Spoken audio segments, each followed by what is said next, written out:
రాష్ట్ర ముఖ్యమంత్రి వర్యులు శ్రీ యనుమల రేవంత్ రెడ్డి యువత భవిష్యత్తును దృష్టిలో పెట్టుకుని యువ వికాసం పథకాన్ని ప్రారంభించారు. దీనికి కాస్ట్ సర్టిఫికేట్ మరియు ఇన్కమ్ సర్టిఫికేట్ జత చేయాల్సి ఉంది.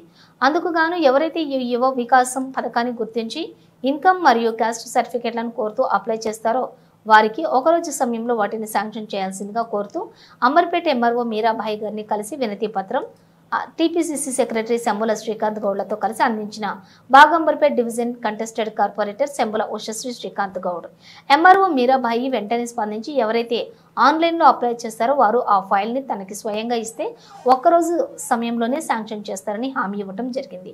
ఈ సందర్భంగా శంబుల ఉషశ్రీ శ్రీకాంత్ గౌడ్ మాట్లాడుతూ ముందుగా ఎంఆర్ఓ మీరాబాయికి ధన్యవాదాలు తెలియజేశారు.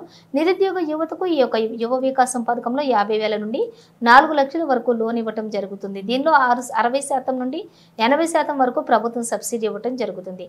కాబట్టి ఈ యువ వికాసం పథకాన్ని నిరుద్యోగ యువత సద్వినియోగపరచుకోవాలని ఈ సందర్భంగా వారు కోరారు. దీనిలో ఎస్సీ ఎస్టీ బీసీ మైనార్టీ వర్గాలు అప్లై చేసుకునే వీలుంది. సామాన్య ప్రజలు కూడా అభివృద్ధి చెందాలనే లక్ష్యంతో ముందుకు సాగుతుంది మా కాంగ్రెస్ ప్రభుత్వం అని వారన్నారు. ఈ కార్యక్రమంలోని social media coordinator Raj Kiran, Mahender, Anil, Shyam, Shiva తదితరులు పాల్గొన్నారు. సద్వినియోగం చేసుకునే దిశగా ఈరోజు ఈ సందర్భంగా మేడంకి కలిసి మెమరాండం ఇచ్చాం. ఎందుకంటే ఇందులో క్యాస్ట్ సర్టిఫికేట్ మరియు ఇన్కమ్ సర్టిఫికేట్ సబ్మిట్ చేయడం ఉంది. అయితే ఈ సర్టిఫికెట్లు అనేది మామూలు అప్పుడు మనకి మినిమం 45 డేస్కి వస్తాయి.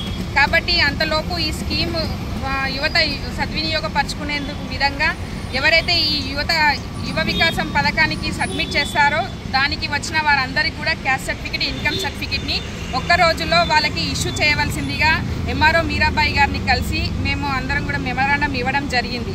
ఈ యువ వికాస పథకాన్ని నిరుద్యోగ యువత ఎవరైతే ఉన్నారో వాళ్ళందరూ కూడా సద్వినియోగం చేసుకోవాల్సిందిగా ఈ సందర్భంగా కోరుతున్నాను. ఇందులో 50,000 నుండి 4 లక్షల వరకు ప్రభుత్వం నుండి లోన్ ఇవ్వడం జరుగుతుంది. దానికి 60% నుండి 80% వరకు కూడా సబ్సిడీ ఇవ్వడం జరుగుతుంది. ఇలాంటి ఎన్నో విషయాలని ప్రజల అందరి పరిష్కారానికి వాళ్ళ అభివృద్ధికి దృష్టిలో పెట్టుకొని మన సీఎం రేవంత్ రెడ్డి గారు అన్ని స్కీమ్లను ఒకటి వెనుక ఒకటి ఇలా అన్నింటినీ అమలుపరుస్తూ వస్తున్నారు. కాబట్టి ఈ సందర్భంగా సీఎం రేవంత్ రెడ్డి గారికి కూడా ఈ సందర్భంగా ధన్యవాదాలు తెలియజేసుకుంటున్నాను.